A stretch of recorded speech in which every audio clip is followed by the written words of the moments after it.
যখন জুলাইয়ের আন্দোলন যখন সংগঠিত হয়েছিল আমরা কিন্তু কেউই জানতাম না যে হাসিনা চলে যাবে, এটা কেউই জানতো না। তো এখন এই যে এত মাস পরে এসে জুলাইয়ের যেই দাবিগুলো আমরা বাস্তবায়ন করতে পারি নাই, সেই জিনিসগুলো নিয়ে যখন আমরা কথা বলতে যাই, আমরা যখনই আমাদের দাবি বাস্তবায়নের জন্য সামনে এগিয়ে আসি, তখনই বারবার গণমাধ্যম থেকে, বিভিন্ন টকশো থেকে বিভিন্ন শিক্ষিকা, বিশেষ করে জাহাঙ্গীরনগর বিশ্ববিদ্যালয়ের একজন শিক্ষিকা, উনি স্নিগ্ধা নাম ওনার, উনি বলছে যে আমরা নাকি বিগত 18 মাস ধরে মববাজি করে আসছি। ভাই, আমরা মববাজি করছি দেখেই আপনারা আজকে গলা উঁচু করে কথা বলতে পারতেছেন।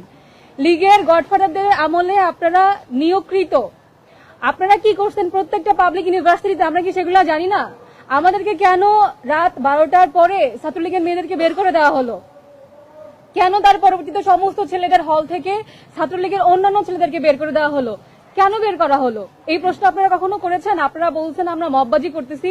এখন সুশীল অনেক বিভিন্ন দলের নেতাকর্মীরাও তারা এখন সুশীল সাজে, তারা বলে আমরা মববাজি করতেছি, তারা মব চায় না, তারা এখন পুলিশ হত্যার বিচারের জন্য সামনে নিয়ে আসতে চায়।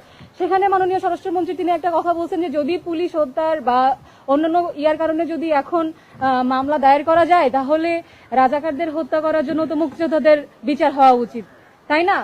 আপনারা একদিকে বলতেছেন মববাজি, আমরা মব করতেছি, আবার এদিকে বলতেছেন যে আমরা যেটা করতেছি এটাই ঠিক, আবার যাতে আমরা রাস্তায় থাকি আপনাদের দাবি, আমাদের দাবি আদায় করে নেওয়ার জন্য।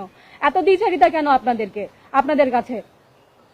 আরেকটা বিষয় হচ্ছে যে রাষ্ট্রপতি, আমরা শুরু থেকে বলে আসছি এই সংবিধান আমরা বাতিল চাই, আমরা এই সংবিধান পরিবর্তন করতে চাই, আমরা পুলিশ সংস্কার করতে চাই, গণমাধ্যম সংস্কার করতে চাই, রাষ্ট্রপতিকে অপসারণ করতে চাই। যখন রাষ্ট্রপতিতে প্রথম অধিবেশনে অভিশংসন করার কথা বলা হলো, তখন বিভিন্ন নেতাকর্মী তারা বলতেছে যে এই সংবিধানের আওতায় রেখে আমরা তাকে অভিশংসন করতে পারবো না। কেন করতে পারবো না? এই সংসদের বা এই সংবিধানের আওতায় রেখে আমার এই 24-এর নির্বাচনই তো বৈধ না, আমার জুলাই আন্দোলন, এই জুলাই অভ্যুত্থানও তো আমার বৈধ না। আপনি কোন সংবিধানের দোহাই দেন? যেই সংবিধানের দোহাই দিয়ে বলতেছেন আপনি রাষ্ট্রপতিকে সরাবেন, সেই সংবিধানে তো তারেক রহমানের প্রধানমন্ত্রী হওয়ার কথা না, তার এখন লন্ডনে থাকার কথা। অন্যান্য যারা এখন বাহিরে যারা এমপি হয়েছেন তাদের এখন গুম ঘরে থাকার কথা ছিল, আয়না ঘরে থাকার কথা ছিল। আপনারা কিসের দোহাই দেন? আমরা অনতিবিলম্বে চুপ্পুকে অভিশংসনের দাবি জানাই। আমি আমার বক্তব্য বেশি দীর্ঘ করব না। আমার পরে বক্তব্য রাখবেন জুলাই ঐক্যের অন্যতম সংগঠক ফাহিম ফারুকী, তিনি এখন লিখিত বক্তব্য পেশ করবেন আপনাদের সামনে। ধন্যবাদ।